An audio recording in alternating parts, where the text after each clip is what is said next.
Howdy, howdy! I'm Fernando Passaia, a Brazilian software developer based in the UK. And as you can see, yep, I'm addicted to mechanical keyboards. I've more than 20 of these cool things here. Yep, I know. You only have 2 hands and 7 days a week, so why? I need help. Anyway, my accent and mistakes aside, I hope to review all my keyboards and give you all the details the best I can. I will also talk about software development, coding, OOP, Solid, DDD, TDD, clean code, jobs, career, interviews, and more mechanical keyboards, why not? So please give me your like, mate, bro, guys, dude, whatever. That one below here on YouTube. Leave a random comment, please. Just say hello and yo, let's go to the video. And guys, to start with, I bring you these 2 guys here.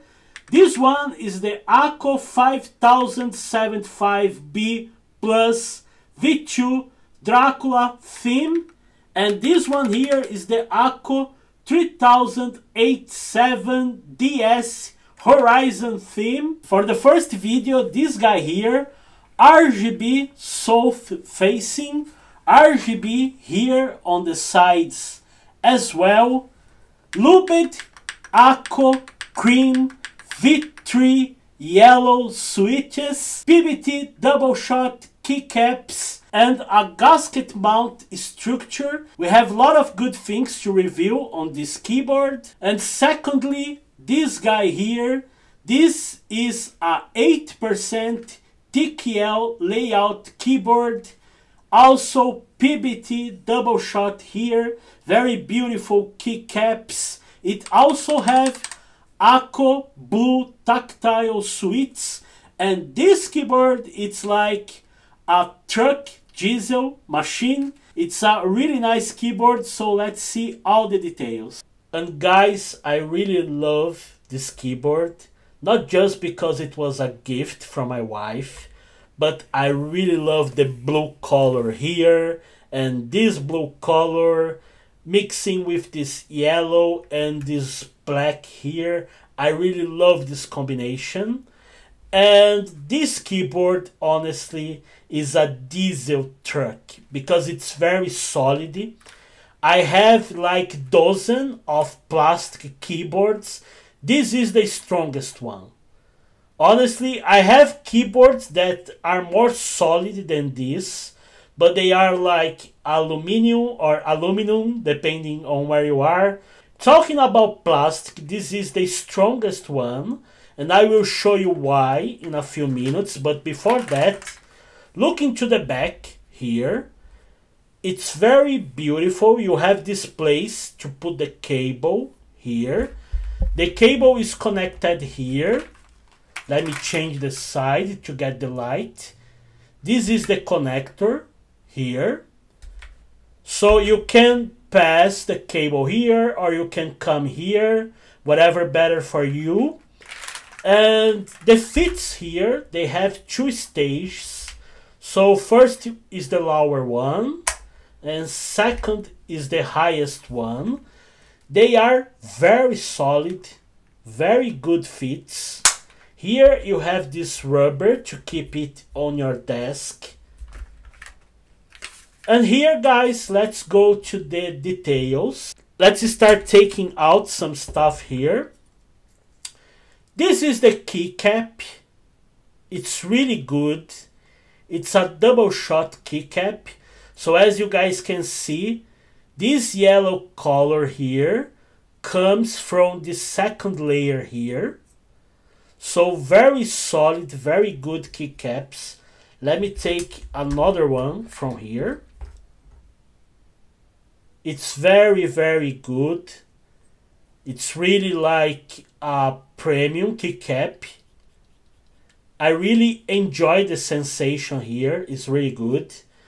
Let's take out one of the biggest ones. So like this one here. This is the side. Really, really well done. And guys, look into the stabilizers here. as you guys can see, is not that cheapest. It's not that cheap stabilizer. It's what Akko normally use on the good keyboards. It's a really good stabilizer. I can see some lube inside. And guys, here I will show you why this keyboard feels so solid. Because here, this plate here is like iron. It's not polycarbonate, it's not plastic, it's not silicone, but it's iron, which makes the keyboard indestructible. It's really, really strong. Talking about the switches, this keyboard has a lot of options. Honestly, in my opinion, the better ones are the Akko Cream Blue Pro V3, which is the one already here on this keyboard. And second option, Akko Cream Yellow Pro V3. This one is linear, this one is tactile. So in my opinion, those are the two better options for this keyboard. And guys, one of the complaints I have here about the switches is that they are not hot swappable. So if you need to replace the switches here, you will need to desolder all of them, which takes a lot of time and it's not an easy work to do. So honestly, it's very good because you can choose like the Akko V3 Cream Blue, which is an excellent switch. It's already pre-lubed, so it's perfect, honestly. It's a very awesome switch, but honestly, I recommend you to choose properly, because if you decide in the future that you will replace the switches, it will give you a lot of work to do so. And guys, this keyboard is already good from factory, the way it is, honestly. It's a really good keyboard. But if you want to go ahead and improve it even more, I recommend two modifications here, which are very simple. Here on the back, you can open here using a guitar pick or an old card. It's very simple, there are no screws, so you just need to remove this plastic. First mod I've made is the Tempest mode, to add some tape mode to the PCB, and second one to add one layer of foam here. And the sound improved, it's better, it's stock now. So if you want, if you are an enthusiast just like me, I recommend you to do, because it will sound even better. And honestly, in my opinion, it's a really good keyboard. I will leave you at the end with the sound, both original and modded. Guys, that's all for this video. If you like, please click, leave your comment, subscribe to the channel. See you on the next one. Peace.